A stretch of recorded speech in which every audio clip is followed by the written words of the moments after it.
Margin they दो हैं चलो तो मैं आती तू नहीं कर आलू तो अच्छा दे दो वो कौन थे अपनी कैमरे ला रात में दिए हैं चले मैं एहतराम लोम रोड आप देख रहे हो जलको डेगाना नागौर साथ में ही दैनिक भास्कर लयू डेगाना से आप रूबरू हो रहे हो। मैं अभी वर्तमान में मौजूद हूँ Bishnoi charitable trust Merta city के पवित्र प्रांगण में, जहाँ पर आज हमारे बीच विश्नोई समाज जागृति मंच संस्था के कुछ अधिकारियों कुछ पदाधिकारीगण आए हुए हैं।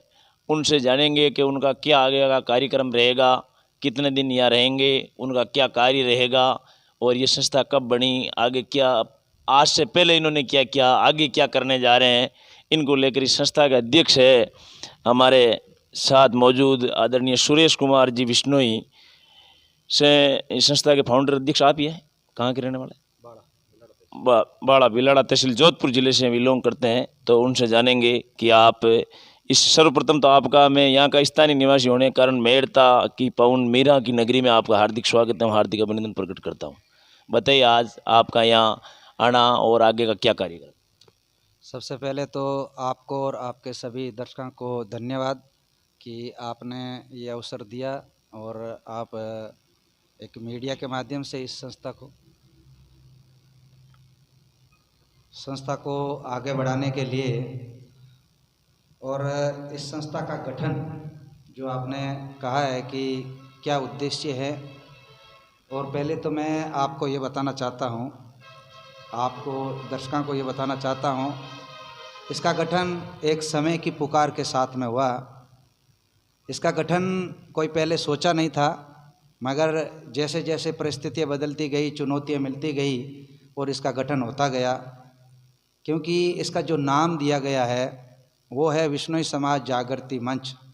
संस्था बाद में बना, पहले सोशल मीडिया पे इसके जो ग्रुप बने थे और उसमें समाज के धर्म के अंदर में हो रही विकृतियाँ और समाज के सामाजिक मुद्दे, ज्वलंत मुद्दे प्रतिदिन सोशल मीडिया पे ट्रोल होते थे। तो कई सारे सोशल मीडिया पे जो मुद्दे ट्रोल होते थे उसकी सत्यता का लोगों को पता नहीं चलता था, क्योंकि पीछे में जाकर कोई इतिहास को पता नहीं रखते थे। तो मैं खुद भी वैसे एक मीडिया में ही हूँ समझ लीजिए, क्योंकि व्हाट्सएप चलाते हैं, करते हैं, ग्रुप बनाते हैं, तो मुझे समाज को जोड़ने का काम करना था।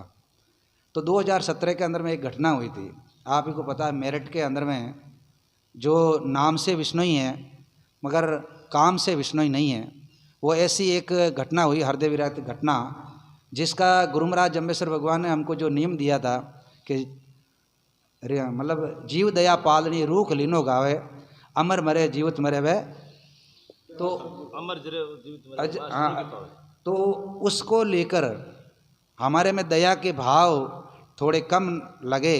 और वो एक विश्नोई था मेरठ के अंदर में जो कर्नल रिटायर्ड था, और उसके घर के अंदर में इतना सारा असला मिलना और अनैतिक कार्य में वो लिप्त होना, तो मैंने वहाँ से ये ग्रुप बनाना शुरू किया कि समाज के अंदर में ये क्यों हो रहा है।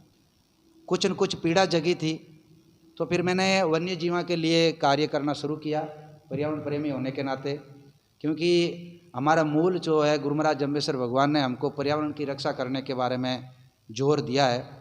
तो हम सभी पर्यावरण प्रेमी हैं, पर्यावरण की रक्षा करना हमारा काम है। तो इस हिसाब से ये ग्रुप चलते गए, कई बार ग्रुप टूटे, कई बार जोड़े, कई बार चुनौतियाँ मिली, कुछ भी मिली, मगर मैं पर्यावरण के क्षेत्र में कार्य करता रहा।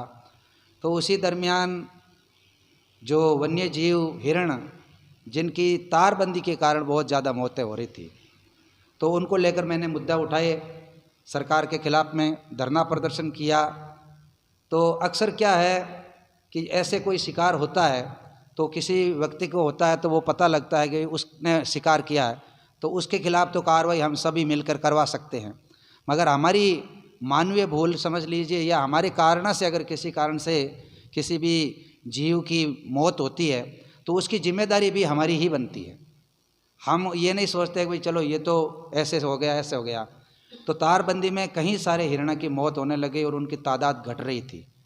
तो तारबंदी के विरोध में मैंने प्रदर्शन किया, वन विभाग के खिलाफ में भी किया, सरकार के खिलाफ में भी किया, बहुत सारा कुछ किया। और जहाँ तारबंदी हो रही थी उसका मैंने विरोध भी किया, क्योंकि वो टुकड़े तार वाली घटना आपकी है क्या? वो हाँ, वही चर्चित घटना रही है। तो उसका ज्ञापन हमने भी मेड़ता में दिया है यहाँ। बिल्कुल बिल्कुल, मैं वही सुरेश कुमार हूँ। अच्छा, वही सुरेश कुमार हो क्या? तो यहाँ से ये इस संस्था का गठन शुरू होता है कि जब लड़ाई लड़ने के लिए मुझे ये लगा कि अब मैं अकेला पड़ रहा हूँ और इस लड़ाई में लोगों का साथ चाहिए, तो उसमें कई लोगों ने उस तारबंदी के विरोध में मेरे खिलाफ में मुकदमे कराए, एक खाप पंचायत बैठाई गई। आप हुक्का पानी भी बंद किया ना एक बार? हाँ, मेरा हुक्का पानी नहीं, मेरे साथ में जो पर्यावरण के क्षेत्र में 3 और पर्यावरण प्रेमी थे, उनके भी साथ में यही घटना हुई। तो हम सभी एक ही थे, 3 अलग अलग परिवार से थे, एक गोदारा था, एक डूडी था और एक मैं था। तो हमारे को कार्य करते हुए, पर्यावरण के क्षेत्र में कार्य करते हुए इतनी ज़्यादा हमको घात लगा, उस वजह से मैंने समाज की और भी सारी संस्थाएं हैं उनसे भी मैंने सहयोग मांगा।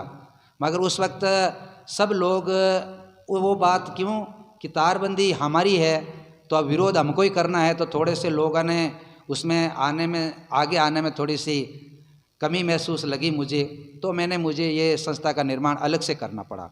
बाकी मुझे ये संस्था का गठन करने की आवश्यकता नहीं समझी। मैंने सोचा कि समाज में धर्म के प्रति लोगों में जागरूकता नहीं है, क्यों कि अगर जागरूकता होती तो आज हमारे में दया के भाव होते और इतनी हानि नहीं होती।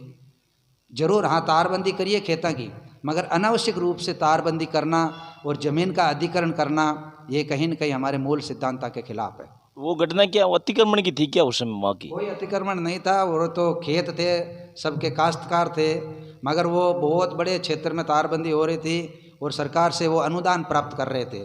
उस वजह से कई लोगों ने चकबंदी कर दी थी और संघन तारबंदी ऐसे नहीं कि उसमें से कुछ निकल जाए, उसमें से अच्छा, एक बार अंदर आने के बाद वापस बाहर निकल नहीं सकता? निकलने का सवाल ही पैदा नहीं होता। 5-5 हिरणा की मौत एक साथ, और मैंने एक साथ दफनाए 5-5 हिरणा के। अब नहीं है ना, हट गई ना? अब तो वो हिरणी नहीं रही। नहीं, तारबंदी हटी कि नहीं हटी? वो तारबंदी नहीं हटी, फिर वो मेरे पर मुकदमा कर दिया। हाँ, मुकदमा क्या वो पता हुआ? मुकदमा किया उन्होंने तारबंदी का। फिर बात हुई थी, मैंने आदेश भी लेके आया सरकार से, और कभी उनको जागरूक किया जाए, उनके जगह पर गेट बनाए जाए, कुछ ऐसा किया जाए। मगर लोगों ने कि भाई जब खेत में कोई फसल नहीं होती है तो उस समय तारबंदी नहीं होनी चाहिए। आगे कौन सी समाज के लोग थे आगे वाले जो थे? सभी समाज के लोग थे इसमें। मैं कह दूँगा कि हमारे वाले नहीं थे, हमारे वाले भी थे, विष्णुई भी थे और नॉन विष्णुई भी थे, यानी 36 कौम की ही ये लड़ाई थी। लंबी चौड़ी क्षेत्र में तारबंदी थी क्या? बहुत लंबे पूरे खेत, मतलब अपने जो गांव की जो कांकड़ होती है ना, उसमें पूरे पूर्वी पंचायत समिति में ही ये तारबंदी का एक ट्रेंड चल गया था। अच्छा, तो वहाँ पे हमारे हिरण बहुत आए थे, तो अभी हिरणा की तादाद वो आप देख सकते हो बहुत कम है। अच्छा, आप ट्रेंड का एंड कर रहे थे आप वहाँ उस? तो विरोध तो करना ही पड़ेगा ना, चाहे विरोध हम दूसरी जगह पर करते हैं, कोई जीव अगर कैसे भी मर जाता है, कोई शिकारी करता है, तो भी हम विरोध तो करते हैं। जब हमारी गलती से अगर हम तारबंदी की वजह से हिरण मर रहे हैं तो हम उसका विरोध नहीं करेंगे तो कौन करेगा? अच्छा, तो फिर आपने उस मुख्य आपका संस्था बनाने का कारण वही रहा? वही न्याय दिलाना। उस समय आप महासभा वगैरह जीव रक्षा संस्थाओं से मिले क्या? सबसे सपोर्ट मांगा, सब ने ट्वीट किया, सब ने ज्ञापन भी दिए, सब ने सब कुछ किया, और यहाँ तक कि मंत्री तक भी बात गई, आज तक न्यूज़ चैनल पर बात चली, बहुत बड़ा मुद्दा उठा था।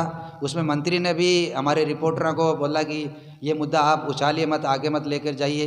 ये पूरी एक राजनीतिक गेम हुआ था। और उसके अंदर में एक जैन महाराज थे, संत थे, उन्होंने मुख्यमंत्री को लेटर लिखा इस घटना को लेकर। ये बहुत बड़ी घटना बन गई थी। मगर इसमें चीज़ ये है कि ये लड़ाई अपना से है, तो इसमें लोग थोड़ा सा सपोर्ट करने के लिए, क्योंकि ये सच की लड़ाई है, और सच की लड़ाई के लिए थोड़े से लोगों को, दूसरा की लड़ाई तो हम लड़ सकते हैं मगर हम अपने हिस्से की लड़ाई अपनों की बहुत मुश्किल हो जाती है। तो इसीलिए ये 6 जो मूल मंत्र दिए गए हैं, मैंने इसी विचार से दिए हैं कि अगर आपको सपोर्ट करना है तो जो आपके हिस्से की लड़ाई लड़ रहे हैं, आप कुछ मत करिए, बस आप चुप तो रह सकते हो। उसके मतलब जो आगे बढ़ रहा है, जो पर्यावरण के लिए काम करने चाहता है, उसको आप कुछ भी नहीं कर सकते हो, तो कम से कम उसके मतलब उसको रोकिए तो मत, उसका विरोध तो मत करिए। बहुत बहुत धन्यवाद इनकी जानकारी के लिए। आपको देखते रहिए आप जलको डेगाना नागौर, दैनिक भास्कर डेगाना।